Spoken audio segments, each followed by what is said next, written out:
శనార్థులు ఎట్లున్నారులా మంచిగున్నారులే నేనైతే మస్తుగున్నా ఇంకెందుకు ఆలస్యం ఆర్తలలో కోదాం పాన్రి టీవీ5 సమర్పించు మాస్ మలన ముచ్చట్లకు స్వాగతం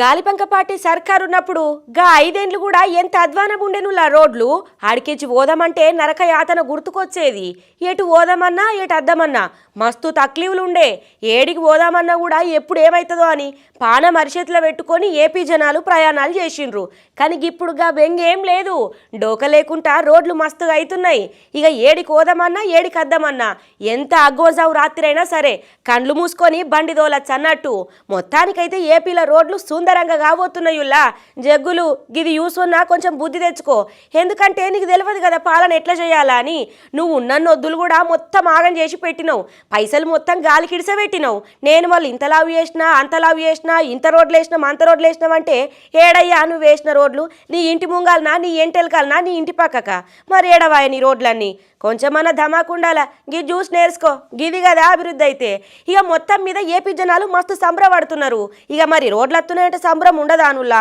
5 ఏళ్ళు అడ్డమైన రోడ్లు గుంతలు గుంతలు మడుగులు మడుగులు ఆనబడితే ఓ నరకం అనే చెప్పాలా అసలు అవి రోడ్లా లేకపోతే స్విమ్మింగ్ పూల్లా అన్నట్టే ఉండే మొత్తానికైతే ఏపీలో మంచి రోడ్లు వచ్చినాయి చూడుండ్రి అబ్బా ఇంతకు ముందు వారపారాయణం ఉండేది ఏపీల రోడ్ల ముచ్చట ఎందుకంటే జగనాలు గంత మంచిగా వేసి పెట్టిండు రోడ్లను మారలేకపోతే ఎందుల్లా కానీ ఇప్పుడు గట్ల కాదు ఏపీల రోడ్ల దశ దిశ మొత్తం మారిపోయింది అనుకోరాదుర్రి ఏపీల రోడ్లకు మహర్దశ పడుతున్నది ముఖ్యంగా ఉమ్మడి నెల్లూరు జిల్లా దిక్కు పోయిన 5 ఏళ్లు రోడ్డును చూస్తే నరకానికి దారి చూపించేటట్టే ఉండేటి ఎక్కడ చూసినా గుంతలతోటి ఆగమాగం భయపెట్టేటట్లు ఉండేటి జగనాలు సర్కారు రోడ్లని మొత్తం పట్టించుకోకుండానే వాడేసింది దీంతో ఎటన్నా పోవాలన్నా రావాలన్నా పానాలు అరిచేతిలో పెట్టుకునే పరిస్థితి ఉండేది ఇక ఆనకాలం అత్తే చాలు మోకాళ్ళ మంటికి నీళ్లు అది రోడా లేకపోతే స్విమ్మింగ్ పూల్ అనేది కూడా తెలియకపోయేది ఇంకా నీళ్లు నిలిచిన జాగాలల్లో గుంత ఎక్కడుందో కూడా తెలియక ఇక ఎంత పెద్ద గుంతుందో కూడా తెలియక దేవుడి మీద భారం వేసి ప్రయాణం చేయాల్సిన పరిస్థితి వచ్చేది అయితే ఇప్పుడు పరిస్థితులు పూర్తిగా మారిపోయినాయిలా ఇక సంక్రాంతి నాటికి పూర్తిగా మొత్తం మారిపోతాయట ఇంకా ఊర్లలో మారుతున్న రోడ్ల పరిస్థితులను చూసి జనాలైతే మస్తుగా సంబరపడుతుండ్రు చూడుండ్రి ఈ రోడ్డు ఈరోజు దాదాపు ఒక 6-7 గ్రామాలకి బ్రహ్మాండంగా దారి ఉంది. గత 5 ఏళ్ళు చాలలో పోవాలంటే ఆడవాళ్ళని ఎక్కించుకొని బైకుల మీద పడిపోతా గందరగోళంగా ఉన్న రోడ్ని చంద్రబాబు నాయుడు గారు ముఖ్యమంత్రి అయిన తర్వాత ఈ రోడ్డు బాగా దృష్టికి తీసుకొని వచ్చి తారు రోడ్డు వేసి అందరికి ప్రజలకి బ్రహ్మాండంగా చేస్తూ ఉన్నారు. ఈ రోడ్డును రైల్వే స్టేషన్ తలమన్ స్టేషన్ ఒకటి ఉంది, ఏతోపు, అదేవిధంగా శివాలయం టెంపుల్, మంచి టెంపుల్ ఉంది ఇక్కడ, తలమన్ సెంటరు, దామేగుంట, అల్లూరు, ఇసుకపల్లి, పైన జోవల్దిన్ని, ఈ ఊర్లన్నింటికి మంచి షార్ట్ కట్టు. ఆ రోడ్డు బాగున్న వల్ల అందరూ ఇట్టే ఈ దారి చంద్రబాబు నాయుడు పుణ్యాన శుభ్రంగా అందరూ ప్రయాణాలు ఎటువంటి ఇబ్బంది లేకుండా శుభ్రంగా జరుగుతుంది. హాగో గదన్నట్టు ఇక అభివృద్ధి అంటే గిట్లుంటది మంచి నాయకులు ఉంటే మంచిగా జరుగుతుంది. ఏందెల నాయకులు ఎగుర్ల పడతామంటే ఎట్లుంటది చెప్పుండ్రి. ఇక ఇప్పుడు పూర్తిగా మారింది. కూటమి సర్కార్ అధికారంలోకి వచ్చినాక ఎమ్మటినే ఉమ్మడి నెల్లూరు జిల్లాల రోడ్లకు మార్దశ పడ్డది. పట్టణాలల్లో గుంతలు పడ్డ రోడ్లను అవసరమైన కాడ ప్యాచుల పనులు ఎత్తాండ్రు. ఇక జనాలు కూడా లూర్లకు కొత్త రోడ్లు వేసుడుతోటి దగ్గరుండి పనులు చేపించుకుంటుండ్రు. స్థానికులు రోడ్లెత్తున్న తీరు, పాటిస్తున్న నాణ్యత ప్రమాణాలను చూసి మంత్రముగ్గులు అవుతున్నారనే చెప్పాలా. నిన్న మొన్నటి దాకా ఊర్లలో సర్పంచులకు కనీస నిధులు ఇవ్వకుండా గాలిపంక పార్టీ ఏదింపులకు గురి చేసింది. కానీ ఇప్పుడు సర్పంచులకు నిధులు కేటాయించుడుతోటి ఊర్లల్లా మొత్తానికైతే రోడ్ల పనులు జోరు మీద అవుతున్నాయనే చెప్పాలా. ఈ కాంగ్రెస్ పార్టీల ముచ్చట నాకు మొత్తం ఎరికే. గాయాళ్ళు ఏం మాట్లాడిండ్రు అధికారంలో లేనప్పుడు ఎల్ఆర్ఎస్ మీనా, ఇప్పుడేం మాట్లాడుతున్నారు. వీళ్ళు 2 తలకాయల పాము లెక్కనే ఉన్నారు కదా, ముందో మాట ఎనుకో మాట, వీళ్ళతోటి మొత్తం ఆగమాగం ఉన్నది. జనాలేమో ఓ పక్క ఇబ్బందులు పడుతుంటే అలకంచెలి పైసలు దోసుక తిందామని వీళ్ళు చూస్తున్నారు. గదే మా పాలన ఉన్నప్పుడు ఎంత మంచిగుండే, ఎట్లా చేసి పెట్టినాం, షవ్వా వీళ్ళతోటి ఎటు కాదు ఏం చేయదని చెప్పి ఇక మరి కాంగ్రెస్ పార్టీ మీద మస్తు గరమైంది అనుకోరాదు మాజీ మంత్రి హరీష్ రావు. ఇక చూడుర్రి కావాలంటే అబ్బో ఇగరంగాలు ఇత్తు పగిలిపోయి వస్తున్నట్టే ఉన్నది కదా ఈ కాంగ్రెస్ సర్కారోల ముచ్చట. మరి లేకపోతే ఏంది చెప్పుండ్రి. ఎల్ఆర్ఎస్ మీనా కాంగ్రెస్ సర్కారు విధానాన్ని తప్పు పట్టుకుంటా గీ తీరుగా మాట్లాడుకొచ్చిండులా. ఇక ల్యాండ్ రెగ్యులేషన్ స్కీము ఎల్ఆర్ఎస్ పేరిట ఇక 15,000 కోట్ల రూపాయలు వసూలు చేస్తేందుకు సర్కారు లక్ష్యం పెట్టుకున్నదని విమర్శించిండు. ఇక కాంగ్రెస్ 2 నాలుకల పాము లెక్క మాట్లాడుతున్నది. ఇక గిల్ల ప్రవర్తన చూస్తేనే అర్థమైతది గిదే నిదర్శనమని గీ తీరుగా మాట్లాడిండు చూడుండ్రి. రేవంత్ రెడ్డి గారి ఏడాది పాలన అయిపోయింది. ఏం చెప్పిండ్రు ఆ రోజు ప్రజలకు చాలా హామీలు ఇచ్చారు. కానీ ఏడాదిలో నిజంగా రేవంత్ రెడ్డి గారు చేసింది ఏమైనా ఉన్నది అంటే అయితే కోతలు, లేకపోతే ఎగవేతలు, కాదంటే కేసులు. కేసీఆర్ గారి ప్రభుత్వం గతంలో అనేక సంక్షేమ కార్యక్రమాలు తెస్తే ఆ సంక్షేమ కార్యక్రమాలకు కోతలు పెట్టినారు. కాంగ్రెస్ పార్టీ మేనిఫెస్టోలో చెప్పిన వాటిని ఎగవేతలు చేస్తూ ఉన్నారు. ప్రశ్నించే వారి మీద కేసులు పెడతా ఉన్నారు. ఇంతకు మించి రేవంత్ రెడ్డి సాధించింది అయితే ఏమి లేదు. ఇన్నారు కదా నుల్లా, మొత్తానికైతే ఎల్ఆర్ఎస్ ముచ్చట మించెళ్ళి గీ తీరుగా గరమైంది అనుకో రాదుర్రి. ఎల్ఆర్ఎస్ మీద నాడు అడ్డగోలుగా విమర్శలు చేసిన కాంగ్రెస్ ఇప్పుడు అధికారంలోకి రాగానే అసలు రంగు మొత్తం బయటపడ్డది. పైసలు లేక జనాలు మస్తుగా ఇబ్బందులు పడుతుంటే ఎల్ఆర్ఎస్ పేరుతోటి పైసలు దుంచుకునేందుకు సర్కారు సిద్ధమైతున్నది. గిట్లనే ఉంటదా? జనాల నుంచి సొమ్మును దండుకునేందుకు కార్యక్రమానికి తెరలేపుడు మస్తు సిగ్గుచేటు. ఎన్నికలలో ఇచ్చిన హామీ ప్రకారం ఎల్ఆర్ఎస్ ఉచితంగా అమలు చేయాలని డిమాండ్ చేసిండు గమాండిగా. ఈయనన్న మాటలు కాంగ్రెస్ వాళ్ళు తగ్గుకుంటారు. అంటే మమ్మల్ని దోసక తింటుండ్రని బాగానే మాట్లాడుతుండ్రు. 10 ఏళ్ళు మీరు చేసింది ఏంది, దోసక తిన్నది కాదా అని చెప్పి వీళ్ళు అనుకుంటున్న మాట నుల్లా. ఓడలు పోయి బండ్లు అయితాయి, బండ్లు పోయి ఓడలైతాయి. అన్ని రోజులు మనవి ఉంటాయా నుల్లా? ఇలా మనకు అధికారం ఉన్నదని చెప్పి ఇష్టం వచ్చినట్టు చెలరేగుతామంటే అధికారం పోయినాక ఏం కావాలో చెప్పుండ్రి. అధికారం అనేది 5 ఏళ్ళ కోతేప అత్తది పోతుంది. ఒకసారి ఒకళ్ళు ఉంటారు, ఇంకోసారి ఇంకొకళ్ళు ఉంటారు. ఇప్పుడున్న అధికారులను చూసుకొని వాళ్ళకు మంచిగా మభ్యపెట్టి మంచిగా అన్నో పైసలు ఇచ్చి సర్కారు భూములు మొత్తం కబ్జా చేసుకుంటామంటే నడుతుందా నుల్లా? 10 ఏళ్ళుగా పాటుండే నడిచింది, మంచిగా నడిపించుకున్నారు. 1 కాదు 2 కాదులా సిరిసిల్ల దిక్కు 1000 ఎకరాలకు మీదనే కబ్జా చేసుకొని మంచిగా పేరిట వేయించుకున్నారట. ఇప్పుడు సర్కారు మారింది కదా, మొత్తం బట్టవైలు అవుతున్నది, చిట్ట మొత్తం రాలుతున్నది. చూడుండ్రి కావాలంటే అధికారాన్ని అడ్డు పెట్టుకున్నారు, అధికారులను మభ్యపెట్టిండ్రు. పైరవీల అండదండలతోటి భూ అక్రమ దందాకు తెరలేపిండ్రు. 1 కాదు 2 కాదు 1000కి మీద ఎకరాల భూమిని కాయేసిండ్రులా. రైతు బంధుతోటి సర్కారు సొమ్మును తిన్నారు. అకులు మారుడుతోటి అక్రమాల పుట్ట వలిగింది. కబ్జాదారుల చిట్టా బయటపడ్డది. ఇప్పటికే 5గురు కటకటాలు లెక్క పెడుతుండగా కబ్జాదారుల గుండెలా రైలు పడగెడుతున్నాయనే చెప్పాలా. రాజన్న సిరిసిల్ల జిల్లాల భూమాఫియా రెచ్చిపోయిందుల్లా. 100 ఎకరాల సర్కారు భూములను కబ్జా రాయిలు చెరవట్టిండ్రు. తంగళ్లపల్లి, ఇల్లంతకుంట, ఎల్లరెడ్డిపేట సిరిసిల్ల మండలాలున్న కొన్ని ఊర్లలో 1000కి మీద ఎకరాల సర్కారు భూమిని కొందరు ఆక్రమించుకొని పట్టాలుగా మార్చుకున్నారట. మరి అధికారం చేతులున్నది అందరు మనోళ్లే కదా అని చెప్పి అప్పుడు రెచ్చిపోయింది. కానీ సర్కారు మారుడుతోటి తాతలకు సుక్కలు కనబడుతున్నాయి. ఇక్కడ భూముల విలువ ఎకరానికి 50 లక్షల వరకు వలుకుతున్నారు. 120 కోట్ల విలువైన సర్కారు భూమి పర్ల పాలైందనే చెప్పాలా. దీంతో కేంద్ర రాష్ట్ర సర్కార్లు 5 ఏళ్లలో అందించిన పంట పెట్టుబడి సాయంతో 2 కోట్ల మీదనే ప్రజాధనము ఎవరికి పొందద్దో గల ఖాతాలలో జమైనాయి. జిల్లా మొత్తం మీద పెద్ద ఎత్తున భూముల ఆక్రమణలు జరిగినట్టు అధికారులు అనుమానిస్తారు. 200 పైచిలకు ఎకరాలు. ఇప్పుడిప్పుడు వస్తున్న వార్తల ప్రకారం ఈ సిరిసిల్ల, తంగలపల్లి ఈ చుట్టుపక్కల భూములే 1000 ఎకరాలు అంటే ఇంకా కాస్త దూరం వెళ్తే ఇంకో 1000 ఎకరాలు వెళ్ళేటట్టు ఉంది ఈయన యొక్క అక్రమ అవినీతి పరిపాలనలో అన్నమాట. ఈ ప్రభుత్వం వచ్చిన తర్వాత ఎక్కడ అవినీతి అక్రమాలు జరిగినా వాటిపైన విచారణ జరపడానికి ప్రభుత్వం సిద్ధంగా ఉంది. ప్రజల ఆస్తిని కాపాడమే ధ్యేయం చెప్పండి. ఓవైపు ఈ భూమి మాకద్దు, అనర్హులకు చేరిందని చెప్పని మా దగ్గర వింటున్నాం, ఇది మాకు అర్థం చెప్పి అప్పచెప్పే కార్యక్రమం మొదలైతే క్యూ కట్టడానికి సిద్ధమవుతున్న వారిని ఆపడానికి కోసం అదో క్రైమే అంటున్నా. ఇది వారిని కాపాడుకోవడానికి కోసం చేసేటువంటి ప్రయత్నం అవుతుంది, అది కూడా తప్పే అంటున్నా. గది చూసిరు కదా గదన్నట్టు కథ. అన్ని రోజులు ఒక్క తిరుగుంటాయా అనుల్లా? ఒక రోజు మంచిగా, ఇంకో రోజు ఎట్లనో ఓ తిరుగుంటాం. గదే ఇంకేముంది, 10 ఏళ్ళ అధికారం ఉన్నది కదా నెగుడితే ఇప్పుడు అధికారం మారుడుతోటి పుట్ట మొత్తం బలిగి చిట్ట వాడుతాంది. హర్రే గిల్లూర్లా వారం దినాలు అవుతున్నదట, కనీసం ఇటు ముఖానన్ను వచ్చిపోతలేదట బస్సు. మరి కాలేజీలో కొయ్యేటోళ్ళు పొలగాండ్లు ఎట్లా పోతారు? నడుచుకుంటా కొంతమంది పోతాండ్రట, కొంతమంది ఆటోలు ఎక్కిపోతుండ్రట. ఆటోలేమో బగ్గ పైసలు అడుగుతున్నారా, నాళ్ళ బాధ వాళ్ళకు. నడుచుకుంటా పోతే కాలాన్ని నొయ్యబట్టని ఇళ్ళ బాధ ఇళ్లకు. తాగమున్నదట.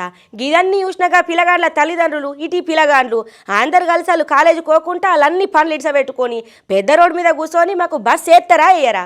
వారం దినాలాయే బస్సు రాకపోతే మా పనులు నాపుకోవాలని ఎట్లా? మేము ఎటు పోయేది లేదు, ఎటు వచ్చేది లేదు. ఉన్న ఒక బస్సును కూడా రానియకపోతే ఎట్లా చెప్పుండ్రి అని మొత్తానికైతే ధర్నాకు కూర్చున్నారు చూడుండ్రి.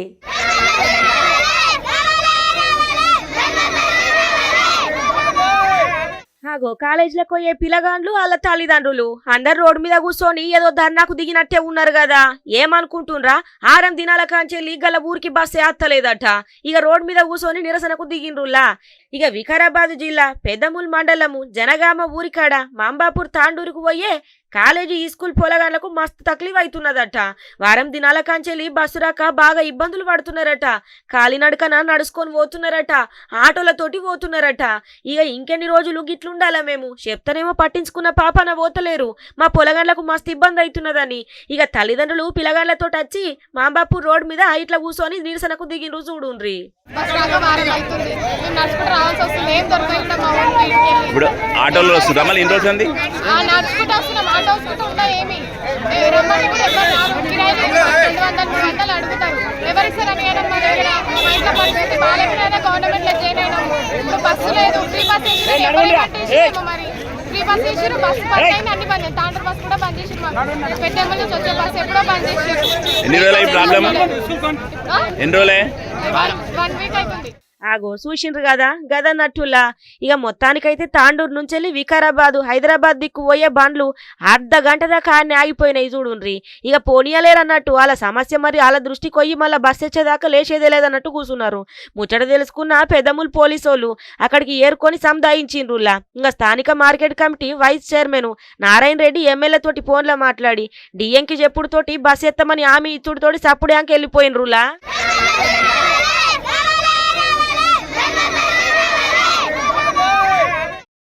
కొత్త వైరస్ ముచ్చటోటి బాగిన పడుతున్నది కదా. మళ్ళా చైనా కాంచెల్లి కొత్త వైరస్ వచ్చింది హెచ్ఎంపీవీ అని చెప్పేసి ఇక మరిగా ముచ్చట మీద ఏం భయపడకుండా అనేది చెప్పుకొస్తున్నారు. కానీ మన జాగ్రత్తలో మనం ఉండాలా.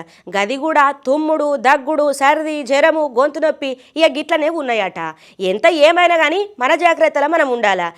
అక్కడెక్కడో ఉంది మన కాడికి అత్తదా అని అనుకోవద్దుల్లా. దాంతో ఏం బాధ లేదు, అంతగానే మేము సీరియస్ ఉండదని చెప్పుకొస్తున్నారట. కానీ ఎంతైనా మన ఆలోచన మనకు ఉండాలి కదా.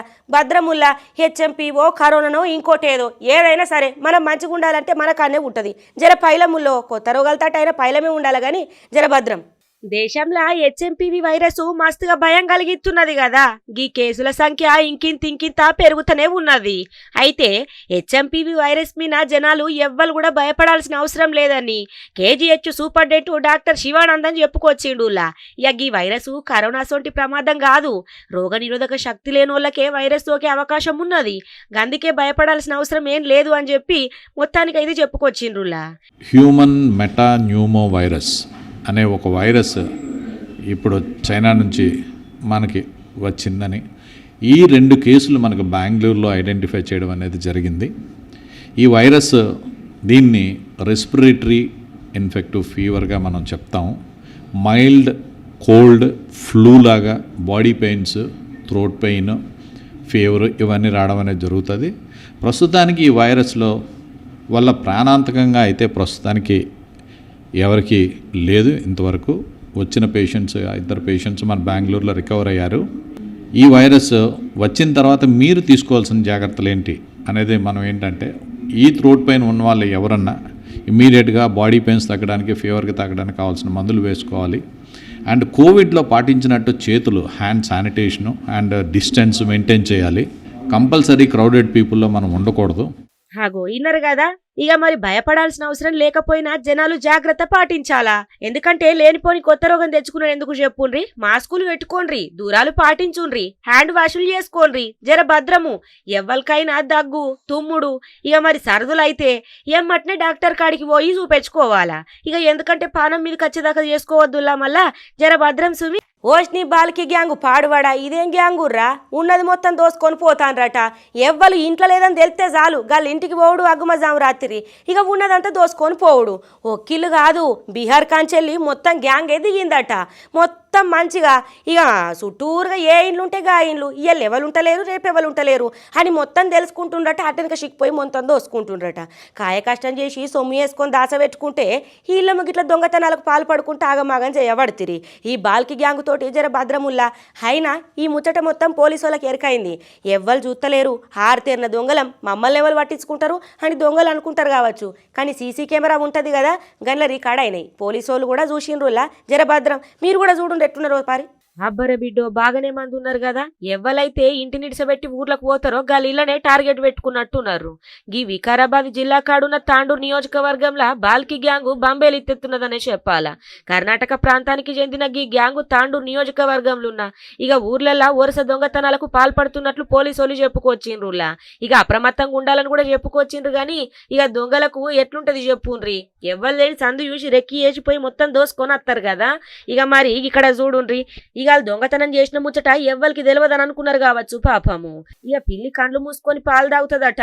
ఎందుకు నేను ఎవ్వరికి కనబడతలే అని. కండ్లు మూసుకుంటే దానికి చీకటి కనబడుతుంది కానీ చూసేటోళ్ళకి చీకటి ఉంటుందా అనులా. గీళ్ళ ముచ్చట కూడా గట్లనే ఉన్నది. ఇక సీసీ కెమెరాల మొత్తం రికార్డ్ అయిందట. మంచిగా పరిశీలించి యూస్టాల కంటే బల్కి గ్యాంగ్ ముచ్చట మొత్తం బయటపడ్డది చూడుండ్రి. తాండూరు సబ్ డివిజన్లోని కరణ్కోట పోలీస్ స్టేషన్ పరిధిలోని కోనాపూర్ గ్రామంలో గత కొద్ది రోజుల క్రితం కొంతమంది వ్యక్తులు రాత్రిపూట తాళం వేసి ఉన్న ఇండ్లలోంచి తాళాలు పగలగొట్టి చొరబడి కొంత సొత్తు దొంగిలించని కంప్లైంట్ వచ్చింది. సీసీటీవీ ఫుటేజ్ పరిశీలించగా కర్ణాటక రాష్ట్రంలోని బాల్కీకి సంబంధించిన వారుగా మేము గుర్తించాము. ఈ విషయంపై వాళ్ళు పట్టుకోవడానికి మేము టీమ్స్ ఏర్పాటు చేసి ప్రయత్నం చేస్తున్నాము. ప్రజలందరూ కూడా అప్రమత్తంగా ఉండండి. పోలీసు వారు కూడా రాత్రిపూట గస్తీలు తిరుగుతూ ఉంటారు. మీరు కూడా గ్రామంలో పగటిపూట కానీ రాత్రిపూట కానీ ఏమన్నా కొత్త వ్యక్తులు, అపరిచిత వ్యక్తులు, అనుమానిత వ్యక్తులు కూడా సంచరిస్తున్నట్టుగా మీకు దృష్టికి వస్తే వెంటనే పోలీసు వారికి తెలియజేయండి. అప్రమత్తంగా ఉండండి. ఇక కొన్ని ఊర్లలో తాళాలేసిన ఇంటినే టార్గెట్ చేసుకుని దొంగతనాలకు పాల్పడుతున్నారట. దొంగతనం చేసిన ఊరు దగ్గరనే ఏదో ఒక కాడ రాత్రిపూట మంచిగా నిద్రపోయి ఇక మరి ఇవ్వలేని సమయంలో పోయి దొంగతనాలు చేస్తున్నారట. చూడుండ్రి, హగ్గో చూసిన రాణుల చేతుల కట్టి తలకాయలకేదో చుట్టుకున్నారు. 2-3 బాగానే ఉన్నారు. జర పైలముల్లో ఈ బాల్కి గ్యాంగ్ తోటి బాగా ఆగమే ఉన్నది కదా. ఇగో ఇవన్నట్టులా ఇయాల్టి టీవీ5 సమర్పించు మాస్ మలన ముచ్చట్లు చూస్తూనే ఉండుర్రి. మళ్ళీ రేపు ఇయాల్టి దాకా ఇంకిన్ని ముచ్చట్లతోటి మళ్ళీ రేపు కలుద్దాం. ఇగుంటా.